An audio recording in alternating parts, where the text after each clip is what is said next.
Coach, you're heading into your third season as the head coach with the Miami Redhawks. Year one, you go even at 27 and 27, and last season you jumped to 35 and 23. What was different? Do you feel like you were able to use some things you learned in year one and implement them in year two? Yeah, sure. I think the biggest thing was those guys that we had last year. They had all been here, and we had an older, experienced group that we had a lot of leadership and a lot of personality on that group. That was a lot, just really, really fun group to coach. And moving into this year, it's replacing that personality, replacing that leadership. That is our biggest task.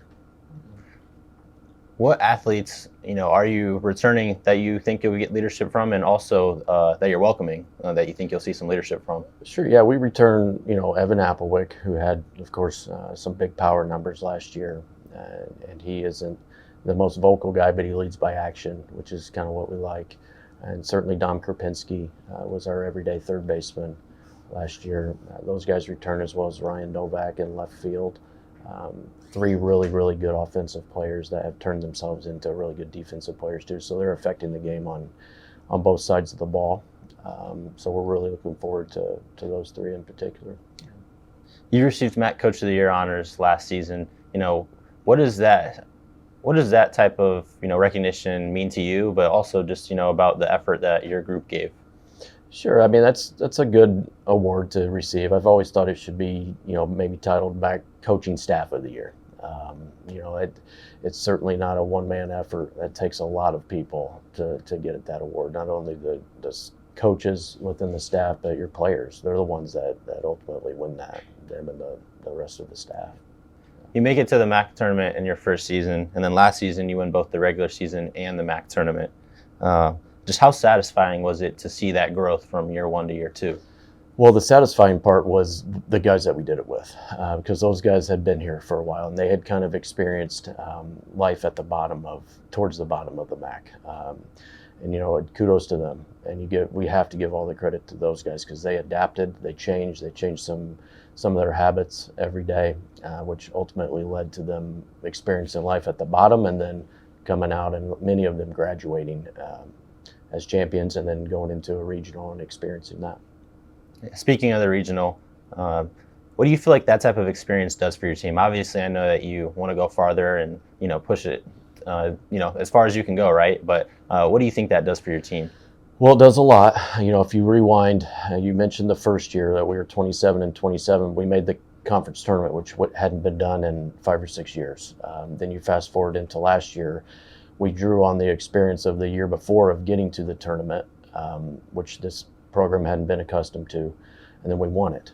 And then, if you move into this year, if we can find ourselves back into a regional, which is our expectation, we were there last year, and now the goal is to win the darn thing. Can you just give us a preview of your pitching staff and just what you're expecting from them this year? Sure. We've got a deep pitching staff. Roles are still kind of being determined. We'll probably line up with moving Carson Byers, at least at the beginning, into a starter role. The day of the week, day of the weekend is still kind of up for grabs, but he'll probably transition into a starter, at least at the beginning of the year. And if we can figure out our bullpen, which is going to be, a work in progress because of the lack of time we've had outside in terms of scrimmaging. But Byers will start. Newcomer Zach Sahosky, left-handed pitcher from Rhodes College, who's incredibly talented. He'll be a starter as well. And then probably Clayton Burke rounding out the rotation, at least to start. And then those roles will be evolving over the next weeks and months until we get into the thick of conference play, and hopefully we can settle down into a pretty normal rotation. Yeah, you talk about the guys that have been here. Obviously, Carson Byers has been a part of this program for a long time. What does it mean just to have him back and just have the that experience and that trust with him? Well, it's really big because Carson has been out there for some of the biggest moments in the history of this program. You look back to last year in particular.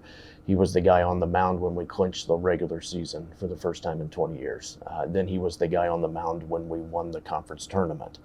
So that kind of experience, coupled with the type of games that he's pitched in and the type of moments that he's pitched in, not a lot of programs get to have that type of experience and big game experience back for another year. So we're certainly fortunate, and Carson has done an amazing job at kind of refining his game over the course of the last 2 or 3 years.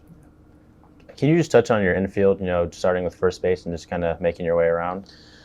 Again, it's with the lack of us being, time outside with the weather, the roles are still kind of up for grabs. But if it started tomorrow, and I tell the guys the same thing, we would probably start Evan Applewick at first.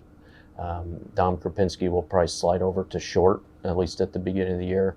Ignacio Gonzalez, he'll probably play second base. Most people don't know this, Ignacio was our starting third baseman games 1 and 2 of the year last year, and then suffered a torn labrum in his non-throwing shoulder that caused him to medically redshirt. So we were very excited about him. He was doing very well, able to be a starter day one as a true freshman, and then the injury happened. So we'll probably, instead of third, we'll probably slide him to second. And then maybe a redshirt freshman, Jamie Rasmussen, at third base, big physical right-handed hitter, which, we're predominantly left-handed. So having Ignacio and Jamie in there as bigger-bodied right-handed hitters is certainly needed to add a physical presence in there and to help balance out that lineup. That's probably how we'll start to begin with. Whether or not it stays like that, that's in their hands, and they know that. So, we'll see. What are you expecting from the catcher position? I know you're losing some experience there. Just what are your overall thoughts there, and some faces we might see? So Carson Rather was here. He's incredibly talented, left-handed hitting kid, 4-sport athlete in high school. He was here, played sparingly because of David Novak, who was here the last 4 years. But Carson, he's very talented, throws well, receives well, is a good hitter, can also run the bases surprisingly well you don't usually get that out of the catching position, but he can run and he's smart. We also have Matt Buffington, who is a grad transfer from University of South Florida, who's a really good catch and throw guy, and also a right-handed hitter that we'll need to help give Carson a break. And then those guys will battle it out, and the best guy will play. But I foresee both of those guys getting ample playing time to help keep both of them fresh. And round it out with the outfielders. Can you just kind of give us a preview of them? Sure. Again, there's a lot of roles up for grabs. There's going to be 9 very good players on the bench at any given time. There'll be 9 guys on the field, and then we'll have a very deep bench with 9 talented guys. Right now, we'll probably start out with Marcus Dirks in center field, who is an elite runner.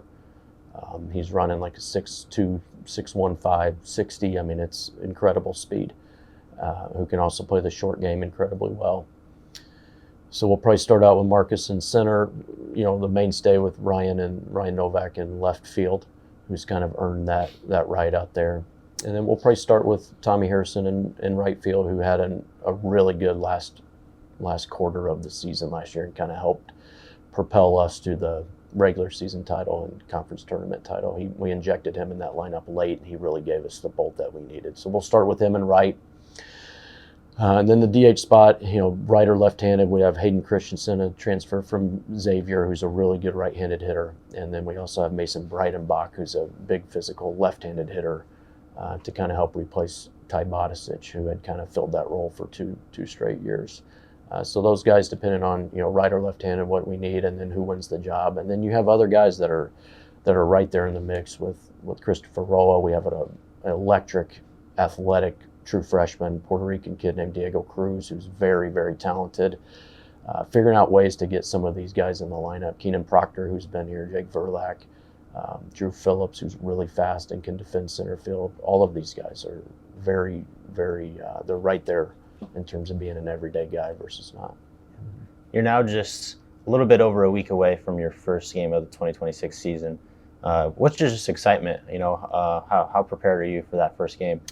Well, we feel like we're very fortunate to have the disc, as we call it, which is the football facility, the indoor football facility. We've been in there 6 a.m, 6 days a week for a long time. And we're eager to get outside. We're eager to go down south and see some green grass and just start playing. These guys are ready. They've been ready since we made the last out against Wake Forest in Knoxville, Tennessee last year. We have a big group coming back. We certainly lost a lot, but we also have a good core group back, on the mound and on the field, position player wise.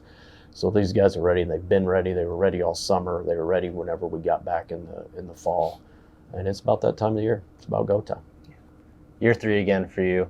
Do you feel like that you've been able to establish the culture that you came into here looking to establish?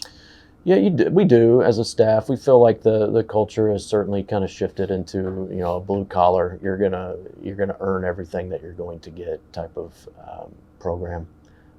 Not saying that it wasn't before, but it certainly is now. I think the players know that if you want to play, you're going to earn it. And it's going to be tough. We're going to be a tough team. If you might beat us, but you're going to know you played us. So our goal is to just earn respect from every opponent that we play.